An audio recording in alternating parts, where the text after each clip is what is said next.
Yo les bros, bienvenue sur Spatule Bro, je suis le chef et on se retrouve dans cette vidéo pour la petite review hebdomadaire de Vinland Saga, saison 2, épisode 8, intitulé Un homme vide. Si ma mémoire est bonne, et j'ai vu l'épisode il y a moins d'un quart d'heure, mais t'inquiète pas, c'est pas grave, on va en parler, et encore une fois il était très bien, même si je commence à mettre un petit bémol quand même, on va en parler, mais avant, un petit instant entre promo, comme d'habitude, cette fois-ci ça fait longtemps que je vous en avais pas parlé, Manga Story, décryptage du manga shonen par le chef otaku c'est moi, hein, voilà. J'analyse les codes du shonen dit Neketsu, ça soit la mythologie, les concepts, les thèmes, les archétypes. On parle bien sûr des plus connus, Naruto, Dragon Ball, One Piece, Bleach, My Hero Academia, mais aussi d'autres, hein, Yu Yu Hakusho, Hunter x Hunter, plein d'autres avec des planches illustrées, des explications, analyses de planches, tout ça. C'est une masterclass disponible en librairie et aussi dans la description. Voili voilou. Ouais, je viens de dire voili voilou, ouais, carrément. Oui. Tu vois ce que je veux dire? Je veux dire, c'est débile. Calmos, les amis. Ah, j'aime bien ça. Ça, c'est bon. C'est la manière la plus stylée de voler, c'est pas la Superman avec les bras devant, on s'en bat les couilles de ça. Il fait oh. Et en fait, il est éclaté comme film.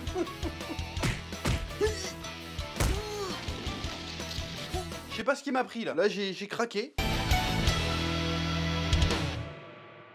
Bon, alors cet épisode 8 était très bien. Cependant, il faut bien reconnaître un truc, c'est que depuis 2-3 épisodes, Vinland Saga, le problème c'est pas ce que ça raconte, ni comment ça le raconte, c'est quand même un petit problème de rythme. Voilà. Autant en manga, ça peut passer assez vite parce que ça dépend un peu de ton rythme de lecture. Autant en animé, j'avoue que même si je suis captivé de bout en bout, je trouve qu'ils étirent peut-être un petit peu trop les scènes. Alors après, c'est servi par une mise en scène et tout qui fonctionne, mais je trouve que ça fait vraiment 2-3 épisodes que je sens un peu la longueur. Et là, ça va commencer à devenir un problème, parce que autant je peux chier à la gueule de ceux qui ont skippé le manga à partir de là, parce qu'ils ont trouvé que c'était trop lent et chiant, autant je vais avoir du mal à argumenter pour la version animée si c'est aussi lent. Et si même moi je commence à trouver ça un peu trop lent, c'est qu'il y a un problème. Voilà, et pourtant je suis pas schizophrène, je maintiens ce que je dis. Cette partie-là est une masterclass dans le manga, et en animé aussi c'est une masterclass. Mais bon, si ça pouvait aller un petit peu plus vite, être un petit peu plus rythmé, il y a un peu trop de silence quand il parle, quoi. Alors je sais que c'est certainement un choix de mise en scène pour appuyer quelque chose, mais des fois j'ai l'impression qu'Einar dit une phrase, Thorfinn il reste à faire... Puis après il répond. Et une scène qui pourrait faire 2 minutes en fait 5.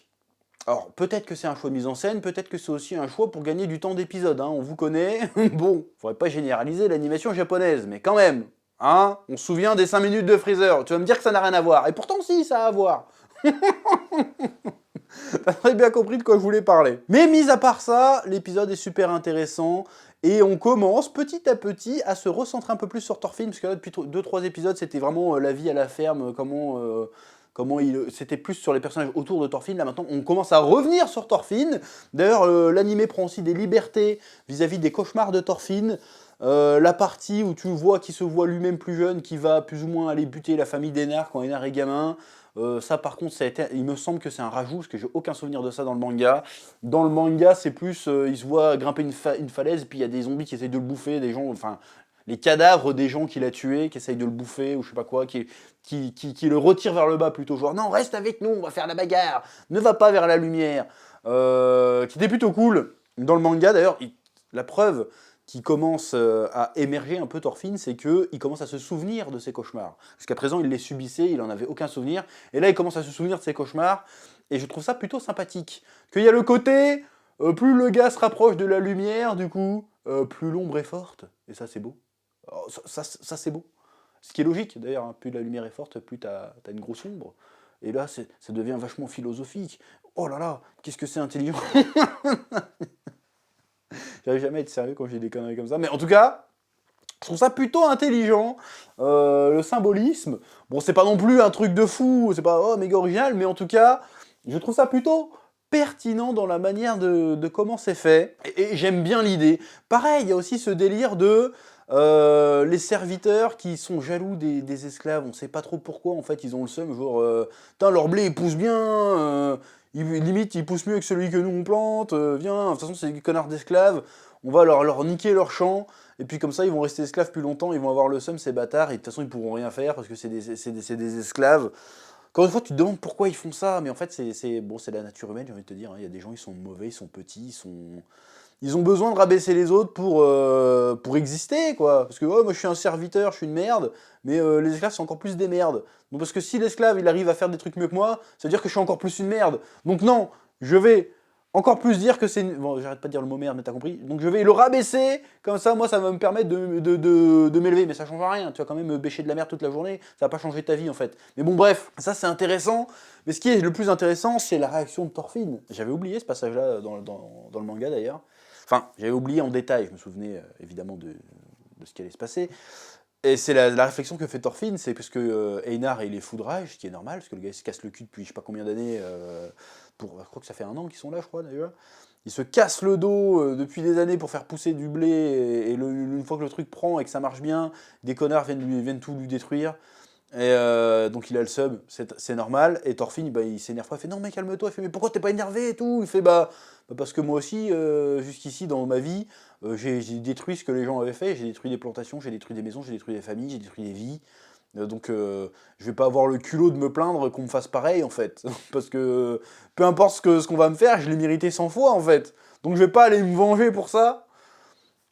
Et je trouvais ça super intéressant, c'est-à-dire que le gars est vraiment dans une logique de rédemption. Et en fait, vu comment la tournure des événements... voilà, je vais faire une phrase de merde. Vu la tournure que prennent les événements dans l'épisode, c'est-à-dire, je l'attendais la patate. Je l'attendais la patate. Parce que je me dis, oh, il frappe quelqu'un, enfin. En plus, il lui a mis au serviteur, il lui a mis une de ses patates. J'ai fait, putain, mais c'est plus Thorfinn, c'est Takamura Mamoru de Hajime no Ippo. Il est arrivé, bah la giga patate, alors que le gars, il fait 1m60, il arrive, la giga patate avec l'élan et tout. Tu fais, oh j'aurais pas aimé me la prendre. Et en plus, il se prend une patate d'un gars qui a passé à bêcher la terre à main nue depuis X années, et qui, en plus, avant ça, a tué des gens. Donc, la force d'enculé qu'il doit avoir, ça doit être avec ses grosses mains calleuses, là, oh là là, j'aurais pas aimé me la prendre. Je vois la grosse patate, j'étais sur mon fauteuil, je fais oh putain la patate, elle était géniale. La patate était géniale, c'était Saitama, c'était One Punch Man qui était là, qui a mis une grosse patate. Et en fait tu dis, pourquoi Thorfinn s'est énervé du coup? Pourquoi s'est-il énervé s'il disait qu'il le méritait? Est-ce qu'il l'a frappé pour défendre son pote? Non, il l'a frappé avant que son pote le frappe. Donc il l'a frappé par, comment dire, il a eu un sursaut d'humanité en fait, il a fait, mais en fait vous êtes des bâtards en fait, vous êtes des putains d'esclaves, ce que vous avez fait ne vaut rien.